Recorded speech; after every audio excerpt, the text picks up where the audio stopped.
adik-adik, kembali lagi dengan saya Kak Tami. Saat ini kakak akan membahas soal yang masih berkaitan dengan sifat koligatif larutan. Ya, di sini ada soal nomor 5, di mana terdapat 6 gram suatu larutan biner dalam 100 gram air membeku pada negatif 2 derajat Celcius. Di mana massa molekul zat tersebut adalah 60 dengan Kf air sebesar 1,86 derajat Celcius. Banyaknya larutan yang terionisasi adalah, berarti yang diketahui di dalam soal adalah yang pertama adanya 6 gram suatu larutan biner yang terlarut dalam air. Maka itu adalah massa dari zat terlarut sebesar 6 gram. Kemudian dikatakan larutan biner. Biner itu artinya jumlah valensi ionnya sebanyak 2, ya. Jadi larutan ini adalah larutan elektrolit, maka N-nya sebesar 2. Dalam 100 gram air, berarti itu adalah massa pelarut sebesar 100 gram. Ya. Kemudian ada suhu di mana larutan ini membeku pada suhu negatif 2 derajat Celcius. Berarti ini adalah titik beku tapi dari larutan, karena larutannya yang membeku. Maka TF-nya, titik beku larutan, itu sebesar negatif 2 derajat Celcius dengan massa molekul relatif dari zat elektrolit atau dari zat terlarutnya itu sebesar 60. Ya. Kemudian ada Kf dari pelarutnya air itu sebesar 1,86 derajat Celcius per molal. Yang ditanyakan di dalam soal adalah derajat ionisasi atau larutan yang terionisasi, berarti alfanya, ya, itu berapa? Nah, cara menjawabnya adalah kalian lihat terlebih dahulu ini materi SKL yang mana. Karena di soal disebutkan titik beku, berarti hubungannya dengan penurunan titik beku. Sehingga nanti untuk mencari alfa itu ada di dalam rumus faktor Van Hoff. Tapi faktor Van Hoff itu sendiri ada di dalam rumus delta TF. Oke adik-adik? Jadi kalian cari tahu terlebih dahulu delta TF-nya berapa, ya. Cara mencari tahu delta TF itu di sini ada rumus, ya, yang berkaitan dengan TF atau titik beku larutan, yaitu TF0 dikurangi dengan TF.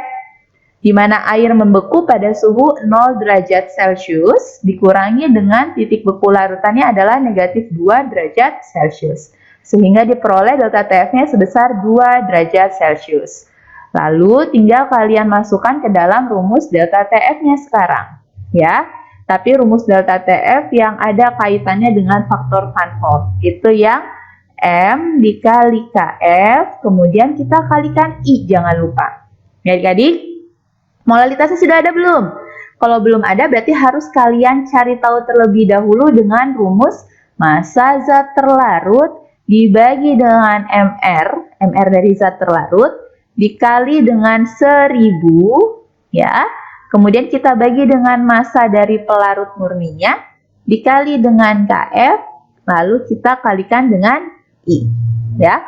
Selanjutnya kalian masukkan angka-angka yang ada di soal. Delta TF-nya tadi kita sudah cari sebesar 2 derajat Celcius, lalu massa zat terlarutnya itu sebesar 6 gram, dengan MR-nya itu sebesar 60, lalu diketahui juga massa pelarutnya itu sebesar 100 gram, dengan KF-nya sebesar 1,86, dan I-nya yang mau kita cari, ya. Lalu kita sederhanakan, yang bisa kita sederhanakan, 6 dibagi 60 bisa disederhanakan, ya.